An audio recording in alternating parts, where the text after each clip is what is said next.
allons commencer un enseignement le vendredi. J'enseigne à partir du livre Total Délivrance. Je vous encourage à l'avoir, Total Délivrance. C'est à partir de ce livre-là que je vais enseigner dans ces temps. Parce que je me suis rendu compte qu'il y a beaucoup d'éléments ici que nous ne savons pas encore et nous continuons de retomber là-dedans. Et nous allons aborder le chapitre 7 qui est vaincre l'esprit d'envoûtement et l'esprit de sorcellerie. Nous allons voir l'esprit d'envoûtement et de sorcellerie. Ces phénomènes surnaturels qui se produisent parfois dans des familles, dans la vie de personnes existent. Ces phénomènes occultes qui sont appelés la sorcellerie existent. Mais la sorcellerie travaille de pair avec un autre esprit qui est l'esprit d'envoûtement. La sorcellerie se sert des armes de l'envoûtement pour travailler. En fait, le sorcier n'utilise que l'envoûtement pour opérer. Et sans les éléments de l'envoûtement, il ne peut opérer. Et dans ma petite expérience de la délivrance ici, j'ai vu que la sorcellerie existe réellement. Pas seulement dans la délivrance, moi-même personnellement dans les combats spirituels. Elle existe réellement. J'étais assis ici, un jeune homme est venu me voir. Apparemment assis, bien là, il vient et dit, je suis venu te voir. J'ai dit, quel est ton problème? Il dit, je suis sorcier. Je suis venu pour voir si tu peux me délivrer. Il est venu me dire, j'ai dit, bon, explique-moi. Et il m'a expliqué un peu ce qu'il fait, tout cela. La sorcellerie, ça existe. On a reçu des personnes, elles confessent clairement qu'elles pratiquent la sorcellerie. Et ça existe. Et un jour, j'étais là, j'ai vu un enfant, je l'aimais bien, je l'ai pris dans mes bras. Et la nuit, je dors, je vois l'enfant est un chien. Je dis, ah, comment ça? L'enfant est beau là, mais l'enfant est un chien. Sa tête est chien, mais son corps est or. C'est un dit, il a été initié à la sorcellerie. C'est un phénomène réel que vous ne devez pas négliger. Qu'est-ce que la sorcellerie? On a vu ici que la sorcellerie est la pratique du mal. Lorsque quelqu'un commence à pratiquer le mal, il pratique la sorcellerie. Et je vous ai dit que la sorcellerie se sert de l'envoûtement. Je ne vais pas aller d'abord sur la sorcellerie, je vais revenir d'abord sur l'envoûtement. Parce que parfois on dit des termes comme ça, mais c'est lourd. Moi-même, je me souviens que je disais l'envoûtement, mais c'est quand j'ai commencé à étudier l'envoûtement que j'ai compris un peu ce que c'est que l'envoûtement. Si je vous demande tout de suite qu'est-ce que l'envoûtement, je sais que j'aurai beaucoup de réponses diverses. Donc je veux vous expliquer aussi qu'est-ce que l'envoûtement. Amen. L'envoûtement est un pouvoir de contrôle et de manipulation. Quand il y a l'envoûtement, il y a une mauvaise influence qui est appliquée. L'envoûtement est une force maléfique de contrôle mental et spirituel. L'envoûtement est une force de subjuguer quelqu'un sous l'emprise des ténèbres. Je vais expliquer ça un peu, parce que je sais que beaucoup ne comprennent pas. Lorsqu'il y a envoûtement, la personne est subjuguée. Ça signifie quoi? La personne est placée sous un joug démoniaque. Un joug démoniaque est une force spirituelle capable d'exercer un pouvoir, une autorité, un contrôle sur toi. Lorsqu'une personne est envoûtée, elle est perturbée dans son esprit. Quand une personne est envoûtée, un désordre s'empare de son âme et de son esprit. Même quand une personne est envoûtée, elle abandonne les normes et les principes bibliques qu'elle avait. L'envoûtement est dangereux. Quand l'envoûtement se saisit de toi, c'est alors que tu dis je ne comprends pas, c'est plus fort que moi. L'envoûtement. L'envoûtement peut conduire même à la dépression. Il y a différents types d'envoûtement. Et vous allez voir que l'ennemi se sert de certains moyens pour envoûter une personne. Comment? Quels sont les moyens que l'ennemi utilise pour envoûter une personne? Prenez Galates chapitre 3. Vous allez comprendre. Galates chapitre 3. Suivez bien l'enseignement. Je vous encourage aussi, après, si vous voulez les enseignements par audio, approchez-vous du département communication. Ils vont vous dire ce qu'il faut faire pour obtenir les enseignements. Ça va vous aider en les réécoutant. Galates chapitre 3, à partir du verset 1. Il dit, ô Galates, dépourvus de sens, qui vous a fasciné, vous aux yeux de qui Jésus-Christ a été peint comme crucifié. Suivez le texte. Hein? L'église de Galate est une église que l'apôtre Paul a communiqué l'évangile, la parole. L'apôtre leur a communiqué la bonne doctrine. Et il est parti et il a eu les nouvelles de l'église. Il apprend que l'église est en train de retomber dans de mauvaises doctrines. Parce que des hérétiques ont visité l'église. Et qu'est-ce qu'ils ont fait? Ils ont commencé à enseigner l'église. Ils ont commencé à parler. Et l'apôtre Paul utilise un terme ici. Il dit, qui vous a fasciné? Quand vous lisez ici, vous allez voir fasciné. Et par la grâce de Dieu, quand vous allez dans le grec, le terme qui est utilisé, c'est le verbe baskaïno. Baskaïno. La traduction littérale, c'est ensorceler. Ensorceler, envoûter. Le mot que l'apôtre Paul ici, il dit, qui a ensorcelé votre esprit? Et comment ils ont été ensorcelés? Deux mots, ensorceler et envoûter, ils sont synonymes. Qui a envoûté votre esprit par quoi? Par quoi? Par l'enseignement. La parole est un moyen d'envoûtement. Quelqu'un peut vous envoûter par la parole. Et voici pourquoi vous devez faire très attention à qui est-ce que vous écoutez. Si vous écoutez quelqu'un qui a de mauvais enseignements, ces mauvais enseignements, au début, vous pouvez rejeter. Mais à force d'écouter, vous risquez de commencer à l'accepter. C'est-à-dire, quelqu'un qui enseigne sous la base d'un mauvais esprit, il envoûte ceux qui l'écoutent. C'est comme cela que vous êtes étonné que les grands leaders de sectes, ils n'ont pas 1000 membres, ni 2000 membres. Ils ont parfois des dizaines de milliers de membres, n'est-ce pas? Dans le monde entier. Avec quoi ils travaillent? Ils travaillent avec une force de fascination. C'est une force satanique mystique. Elle a la capacité d'envoûter, de subjuguer l'esprit. Au début, la personne dit, oh, je ne crois pas en ces choses-là. Mais au fur et à mesure qu'il écoute, et il commence lui-même à faire la même chose, à accepter cela. Comment? Un des enseignements que j'écoutais la dernière fois, même un pasteur congolais prêcher, il expliquait, il défendait clairement que Dieu est favorable à la polygamie.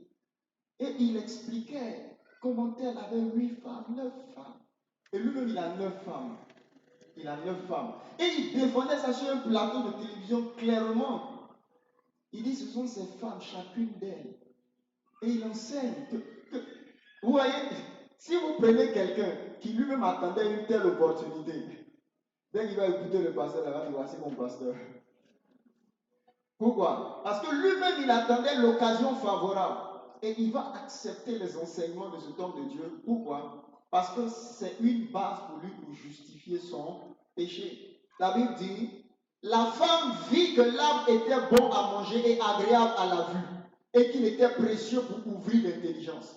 Qu'est-ce qui s'est passé ici? La femme a été captivée par une image. L'image qu'elle a vue a produit quelque chose dans son esprit.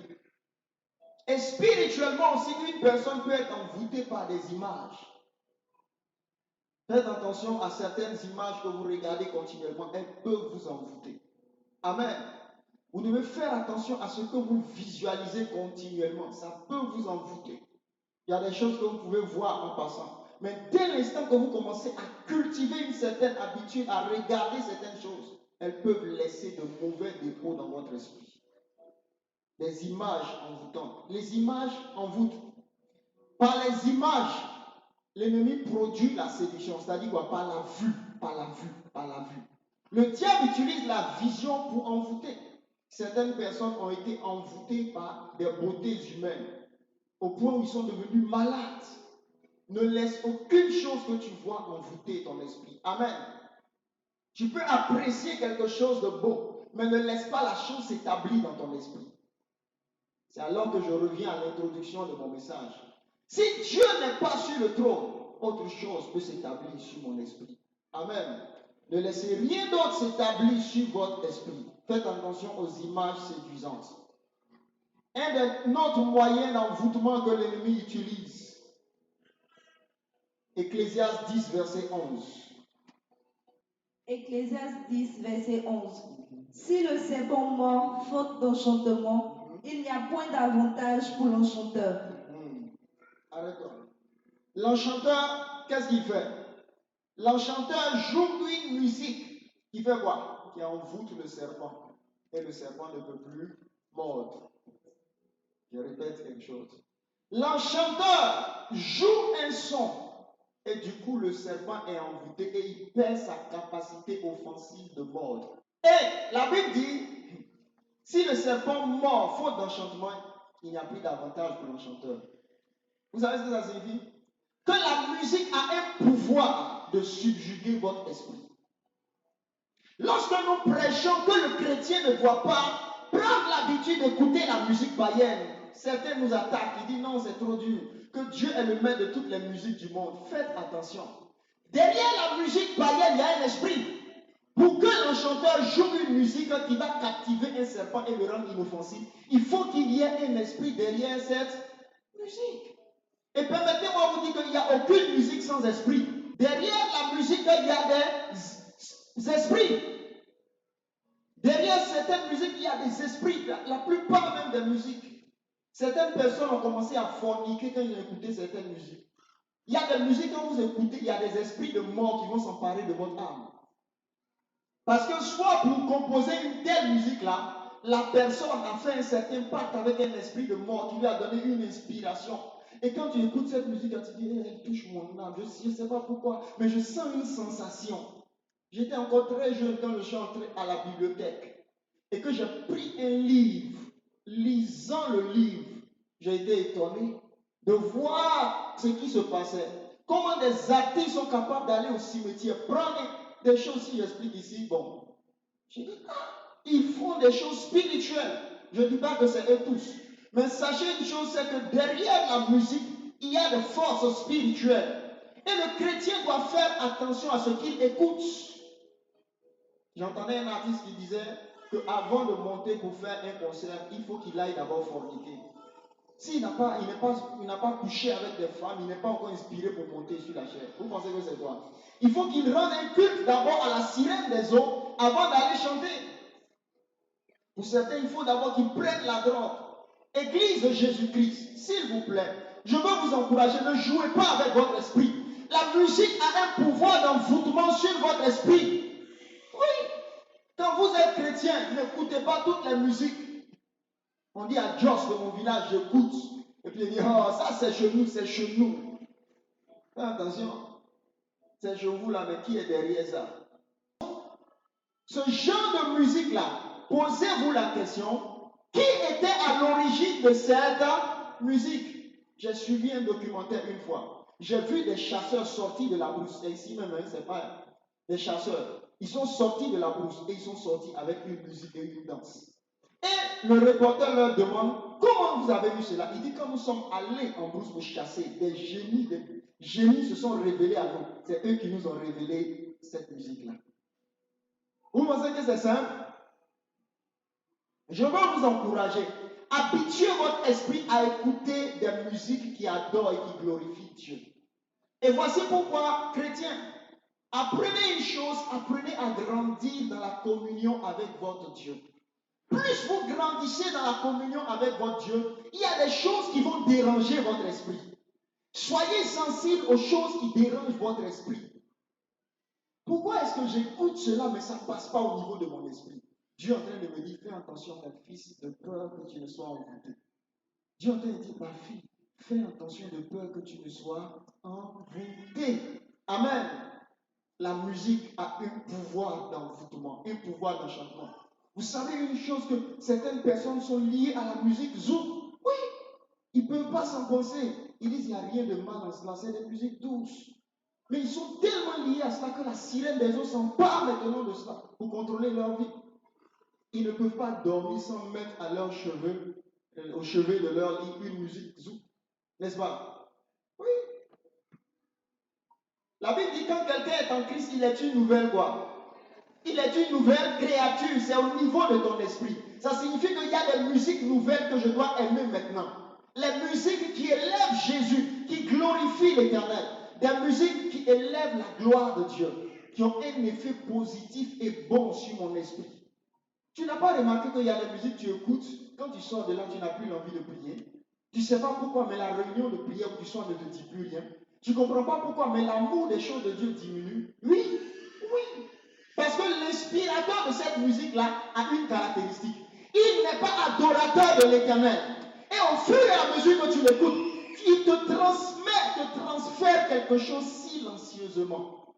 Silencieusement, du coup, tu commences à perdre tes facultés dans l'adoration. Oh, écoutez-moi bien. L'adoration a des facultés. L'adoration n'est pas simple.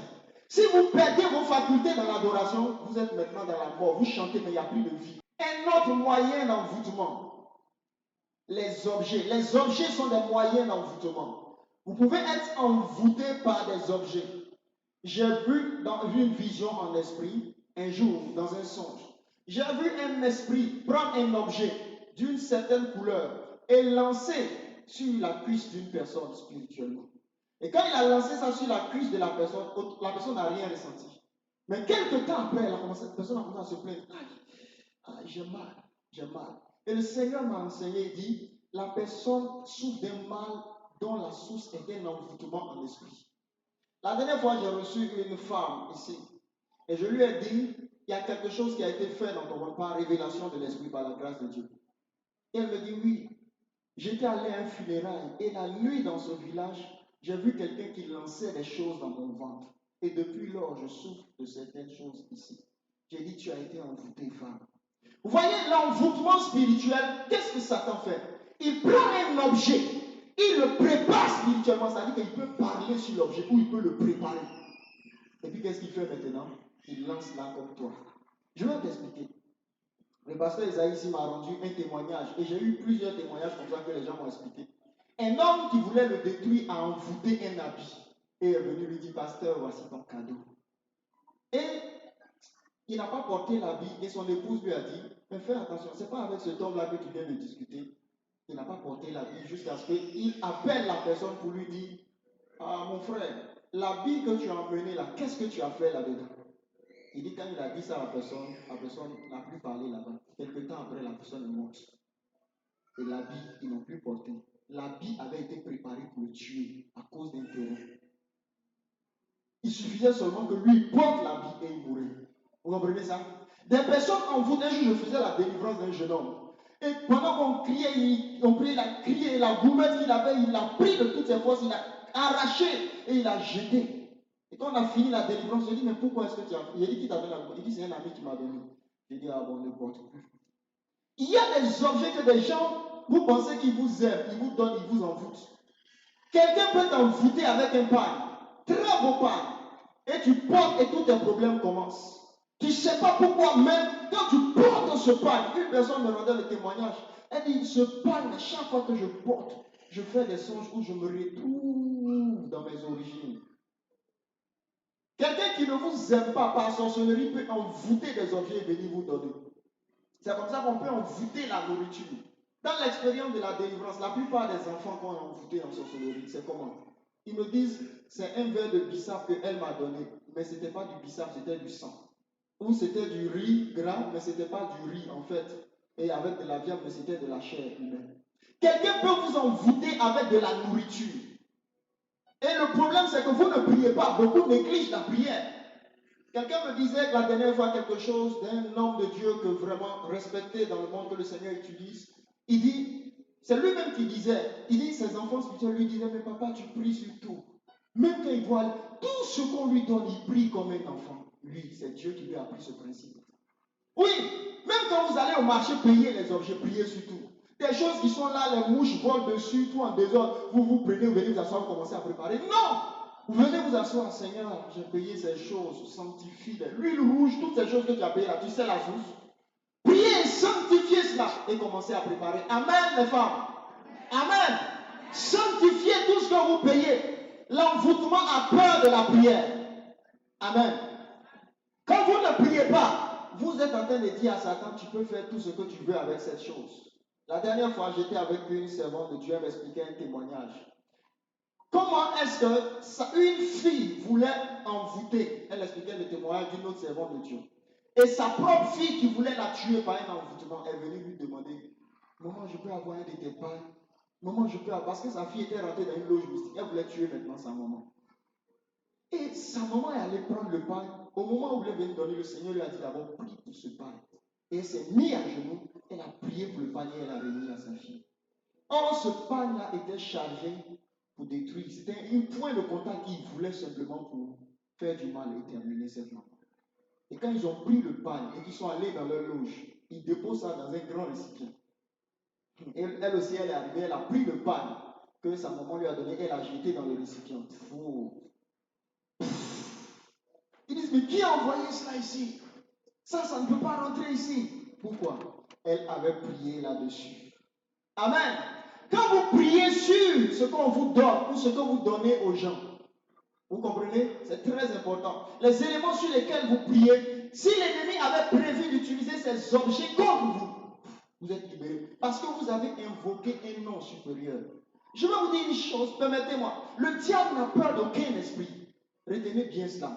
Quand un ange se tient devant Satan dans le combat spirituel, il doit se tenir dans un nom supérieur. La Bible dit que Dieu lui a donné le nom qui est élevé au-dessus de tout autre nom, afin qu'à la mention du nom de qui? Jésus-Christ de Nazareth, tous les genoux fléchissent dans le ciel et sur la terre. Ne négligez pas ce nom. Ne négligez pas ce nom. Et ce n'est pas de trop de l'invoquer à chaque fois. Le sang de Jésus. Le sang de Jésus. C'est très important. On m'envoie des meubles, des cadeaux. Prions d'abord. Sanctifiez toutes choses par la prière. Un homme avait un tableau à la maison. Ce tableau avait été envoûté contre lui. Et pendant qu'il priait, Dieu lui dit un matin, enlève ce tableau-là. C'est un tableau démoniaque. Je veux te poser la question, comment est-ce que tu pries par rapport aux objets? Je ne me réjouis pas apparemment de tous les cadeaux qu'on me donne. Je bénis Dieu, je suis content, mais la première chose que je fais, c'est de prier. C'est de prier. Amen. Pas la nourriture, la boisson. S'il vous plaît, un chrétien ne mange pas partout. Oui, il faut que je sois clair avec vous. Et les jeunes filles, faites très attention. Une histoire vraie, pas qu'on m'a raconté. J'ai reçu une jeune fille ici. Une belle jeune fille. Bon, je ne sais pas, mais je crois qu'elle craignait Dieu. Mais elle a été eue, comment il veut dire, non? On peut dire ça? Par ses amis, dans un anniversaire. Elle n'avait jamais connu d'homme. Et un jeune voulait d'elle. Et dans l'anniversaire, elle est partie avec ses filles. Ils ont formé le coup. Ils ont mis une substance dans la nourriture, la boisson de la fille, elle a mangé. Les amis, vous savez quoi? Elle ne sait même pas la personne qui a couché avec elle. Mais ils ont été obligés de l'enlever de la ville à cause de la honte pour l'amener ici, à l'église ici. Elle était enceinte. Vous comprenez? Faites très attention. Anniversaire de ma vie, du coup tu t'en vas. Qu'est-ce qui va être fait là-bas même? Tu vas à l'anniversaire là, c'est des chants païens, des trucs. Ça te sert à quoi? Un autre moyen d'envoûtement, c'est les livres. Les livres. Les livres sont des moyens d'envoûtement. Un grand homme que Dieu a utilisé dans l'enseignement et la délivrance, Derek Prince, a étudié pendant longtemps certains domaines de la philosophie. Et il dit que lorsqu'il est rentré dans le ministère, il ne savait pas que dans tous certains livres qu'il avait, il y avait des esprits derrière. Et priant, cherchant Dieu, un matin, le Seigneur lui a dit, voici la source des esprits qui t'attaquent. C'est les livres, certains livres. On peut les étudier jusqu'à un temps, mais arrivé à un moment donné, ça devient sensible. Il m'est arrivé comme ça dans la Bible, dans les bibliothèques passant. Certains livres approchant simplement ma main. Quand vous êtes dans la délivrance, Dieu vous fait cette grâce. Vous pouvez sentir des esprits. Dans les livres, il y a des transmissions spirituelles. Elles peuvent être positives ou négatives. Un auteur qui n'adore pas Dieu, même quand je lis ces livres, je dois prier, Seigneur, garde mon esprit, garde-moi. Un de mes amis, quand on était encore jeune, a pris un livre, allé le lire, s'est enfermé. Quand il est sorti de là, il est devenu fou. Il l'a emmené à la prière, l'aidé pendant longtemps et il a retrouvé son esprit. Dans certains livres, parce que sachez une chose, que le diable a aussi une science. Il y a la science occulte, les sciences occultes. Le diable enseigne aussi. Et il enseigne les sciences magiques et mystiques. Vous savez ça? Il y a des écoles de magie, il y a des écoles mystiques où on vous enseigne ça, l'art de temps. Oui, il y a des sciences sataniques qui s'enseignent. Faites attention à eux. Il y a des sciences mystiques, faites attention aux livres. Quand vous allez dans de grandes surfaces, dans de grandes librairies, vous voyez certains livres, comment ouvrir ton quatrième sens, comment développer ça. Faites beaucoup attention. Des livres, comment toucher son karma, son temps. Faites très attention à certains livres. Amen. Faites très attention à certains livres.